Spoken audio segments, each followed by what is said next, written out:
It's too soon to tell anything for sure. But here recently, I may have actually uh, begun the very, very slow descent into Eleanor Rigby, and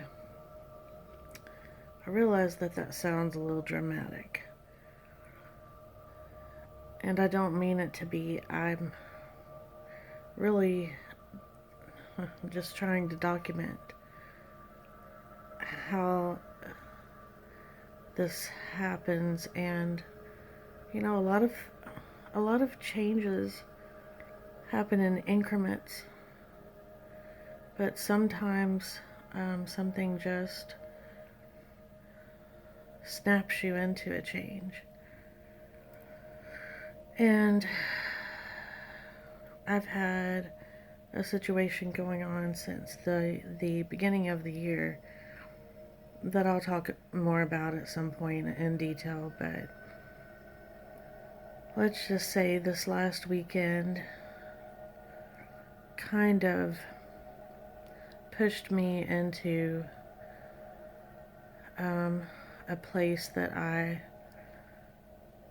guess I was headed to. I don't know if that's where I should have been headed to. I'm still all up in the air about all of it, but I've had so much sadness and depression this entire year so far that, things that happened just finally pushed me into what may be a little more serious phase. So I did two things that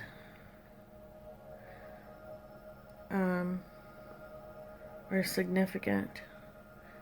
One is I went off social media. And now I'm not a huge social media user by any means. I have a Twitter account but haven't been on it in years, I don't do Snapchat or Instagram, anything like that. All I've done is Facebook, and it was just more of a little pastime, like if I was on a break or if I was waiting in line at a restaurant, you know, stuff like that. So, there are a lot of days that I wasn't on that much at all, and I rarely posted other than performance videos. So, it's not a huge deal. But, see, I also. Oh, and plus, I haven't decided yet if it's just going to be temporary or permanent. I hate to permanently delete the account just because of all of the pictures and stuff I have on there. I suppose if I really wanted to, I could download those so I would still have them. But anyway, along with Facebook, I deleted Messenger off my phone because I got to a point where it was making me miserable to have it because of the messages that I wasn't getting. My phone would ding and I would have this little teeny tiny spark of hope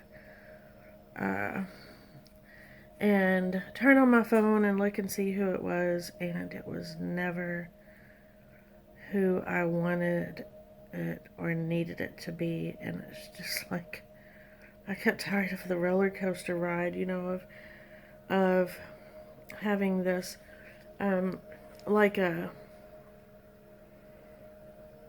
Pavlovian reaction to Messenger dinging on my phone, and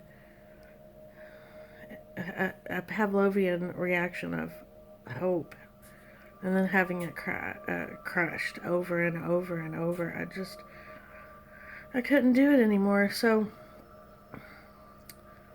the Facebook thing hasn't really bothered me because, like I said, I wasn't that much of an active user, other than, there's a few friends I have on there that I kind of would like to see what was going on with them. Messenger, I actually have kind of enjoyed being off there. Like, there's some kind of feeling of relief that I've had ever since I deleted it, because I guess it's like sticking my head in the sand. It may be weak and cowardly that I'm doing that, but I also have to have a self-preservation instinct, and right now it's just been killing me. So maybe I've put a band-aid on a big gaping wound, but anyway, so that's how I feel about that right now. And the handful of people who I care about the most, who I think, if they missed seeing me on Facebook or Messenger, and they want to get a hold of me, they have my phone number. Okay. I will say this.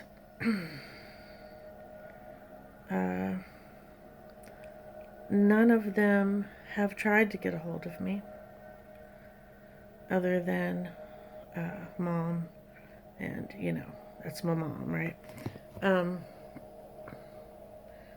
But I have to say, I feel like a slight amount of disappointment and sadness and hurt, in the fact that no one seems to have even noticed my absence. But I know that's illogical, because I wasn't that active anyway. I have been closing myself off from people already. I haven't been contacting them very much, so what do I expect? People aren't used to seeing me around or talking to me anyway, so it may not be so much that they don't care, it's just they don't even realize that anything has changed. And so the other significant thing that I did since last weekend was I finally got the resolve to cut off contact with this person who has been so many things to me over, well, it would be 3 years next month. And again, I have no idea if I'm being foolish in that. I've been having this debate for the last 2 years or so anyway, about, on the one hand, people say, oh, don't settle for less than what you deserve. In other words, don't just take whatever crumbs you can find because it's easy or whatever. Then on the other hand, I mean, logically, if you have the choice between something that gives you something, some kind of, in this case, companionship, a feeling of security, knowing that someone at least cared for me as a person, you know, a little bit of platonic physical contact. That's the debate that's been raging in my mind and in my with my brain chemicals, you know, for so long now, and my brain chemicals probably help change my mind constantly. So anyway, so the reason I say that this could be the beginning of a very slow descent into Eleanor Rigby status is because I've just isolated myself even more, and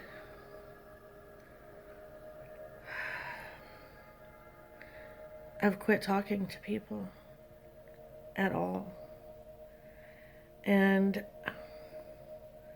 if you knew me, you would realize that that's more alarming than when I am trying to talk to people who are close to me, like my mom, for instance. You know, bawling my eyes out. That is less alarming than when I stop talking. Because, you know, when I am talking and crying and, you know, on someone's shoulder, I'm trying to fix the problem in some way. I'm trying to alleviate pain, get a little relief from that, and, you know, vent, all of that. And now I'm not trying to fix the problem. I'm just not even letting anyone know that there is a problem. I go out to my mom's, and normally she's one of the very few people that I can talk to about anything and everything. And when I'm at a really low point, you know, and I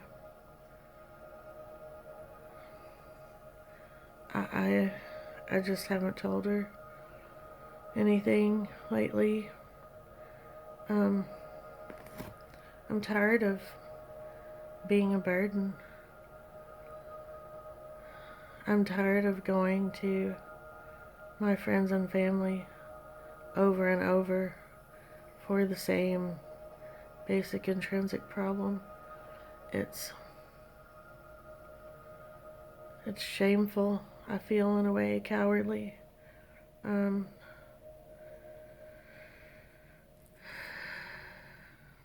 But I've just reached a state of resignation. And I have to wonder if this is the state that my mom finally reached after her second divorce, because I think she was somewhere right around my age, the age that I am now. And, you know, she went through 2 terrible divorces, had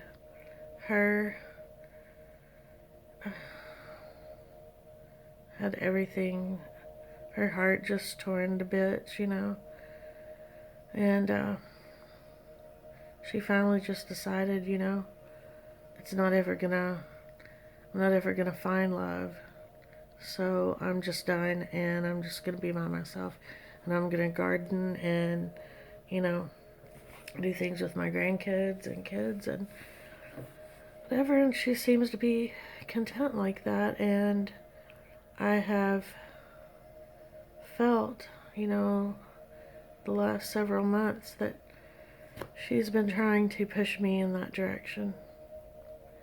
And part of me thinks that she may be right, and maybe a lot of me thinks that she may be right, but I'm stubborn and afraid. I'm too stubborn yet to give up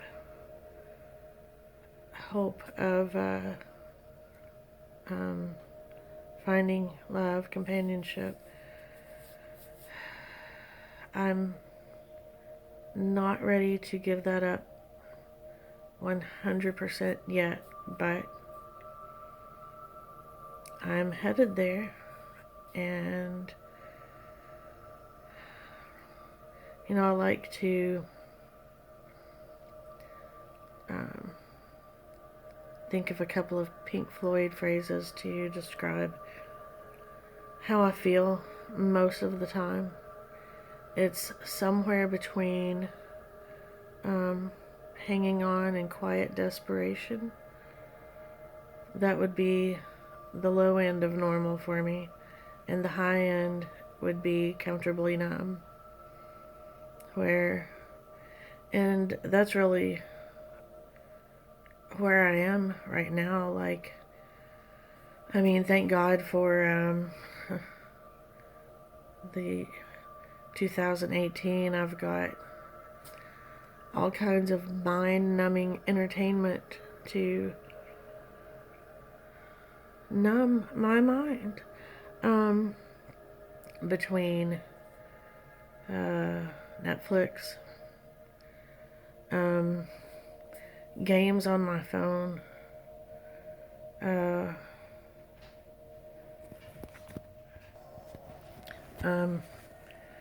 YouTube.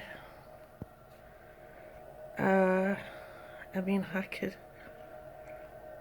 I can find things to do to keep me occupied, and it's all, just throwing away my time. I can't believe I forgot to mention this yet, but the most concerning thing, well, another concerning thing is that I can't bring myself to play music at the moment. I've sat down and played once in the last 4 months, I guess, for maybe an hour. And it felt good, but when I'm like this, when I feel nothing, I feel no urge to make music. And I guess I don't exactly feel nothing right now, but it's pretty damn close.